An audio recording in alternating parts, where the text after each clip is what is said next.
Well, with Forza, we want to appeal to a wide range of customers, and people play the game for a lot of different reasons. Real-world tracks are compelling because people want to go out and drive the tracks that they see on TV, and famous race car drivers have driven from all around the world these exotic locations. Hockenheim in particular was a great opportunity for us to get a track in Germany and have some balance across Europe.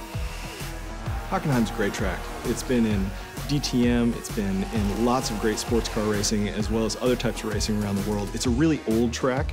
It's a very high-speed track. So it had a lot of great components for us. Hockenheim is very different from the Alps. It's in the middle of Germany, so it's one of the flattest tracks in the world. There really isn't any elevation change to the track itself. So it's just a very different experience. It's completely surrounded by trees, almost that sort of Black Forest feel, so that's something that we try to keep in mind as well. Last year, Turn 10 Studios traveled to Germany to capture the track to bring it to life in Forza Motorsport 4. First thing we wanted to do was drive around the track and get multiple perspectives of video for reference, and that really helps us get a good feeling for the track and help the other artists that weren't fortunate enough to come on the trip be able to get a real perspective of how things correlate to one another. My plan was to capture every square inch of this place, from the smallest details like tire skids to spherical panoramas. Between the three of us, I would estimate that we won't be leaving this track with less than 10,000 photos.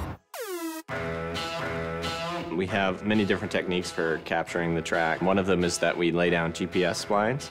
So we'll actually walk or drive around the track with different GPS devices so that we can accurately reproduce the topography and the camber of the track. There's a guy that wears this military-grade GPS harness with his little antenna.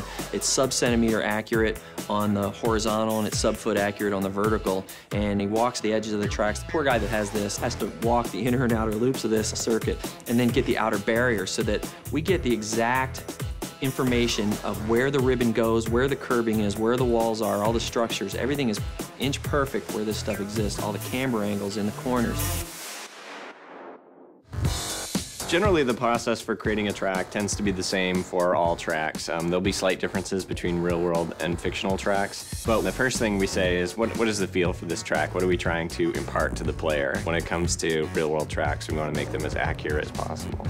Hockenheim in particular, that comes down to the Mercedes grandstand. There's a grandstand there that's shaped like a giant C, and it dominates the entire track. It's almost like a monument to the area itself, so we've put a lot of detail into it.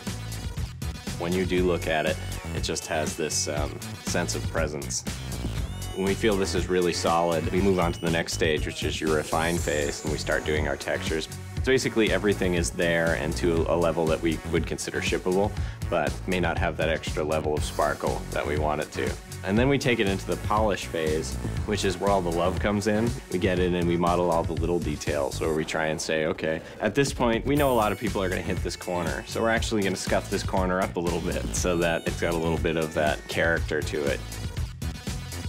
For the ultimate test, we'll bring in pro race drivers, guys like Gunnar Jeanette, who've actually raced on a lot of these tracks, to give us his feedback. Because it can be inch perfect, but he can be like, you know, I use this brake marker, this rubber strip, right before the curbing on this, and then I turn, and this seems like it's happening just a little bit late, or this bump isn't quite bad enough. This upsets my car when I go in over here.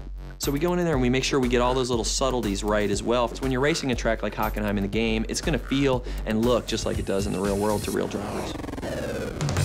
We've measured, we've filmed, and we've photographed. It's time to take all of that source material and bring it to life. Here it is in all its glory in Forza Motorsport 4, it's Hockenheim.